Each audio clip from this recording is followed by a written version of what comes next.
ممكن بس اخد من وقتكم دقايق بس تشوفوا الابداع والجمال ده. بصوا الراجل ده بيعمل شوية ترابيزات ديكور للبيت تحفة. بيعمل الترابيزات على شكل قطعة جاتو، قطعة دونت، بصوا ايس كريم، وافل، حاجات جميلة جدا.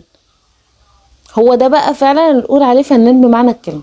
وبيعمل كمان سجاد، يعني هو ممكن قطعة سجاد كده تحت الترابيزة يقوم عاملها.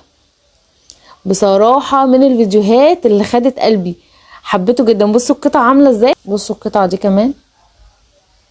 هو فنان فنان بمعنى الكلمة.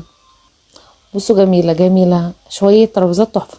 ما تنسوش تبقوا تكتبوا انهي حاجة عجبتكم اكتر، انهي شكل يعني عجبكم اكتر. بصوا ده جميل جدا، يا لهو. بصوا بيعمل ادق التفاصيل، على فكرة متعبة جدا، متعبة جدا حتة ان هو يعمل كل حاجة كده بتفاصيلها.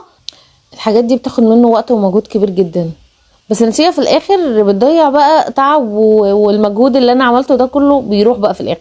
يعني انا لما بقعد اشتغل وبقعد كتير قوي اعمل في الشغل بتاعي، في الاخر لما بلاقي النتيجة حلوة بصراحة بنسى تعب الشغل كله.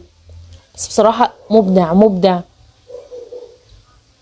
انا كنت مبهورة في وقت من الاوقات كده بالاشكال اللي هي بتتعمل من الكاوتش، عارفينها، ترابيزات والانتريه والحاجات اللي هي بتتعمل من الكاوتش دي.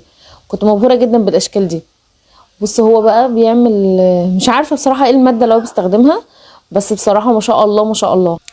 كلكم بقى. فنجان القهوه ده خطير، الترابيزه دي عجباني جدا. بصوا عامل فنجان قهوه بس تحفه، شكله جامد.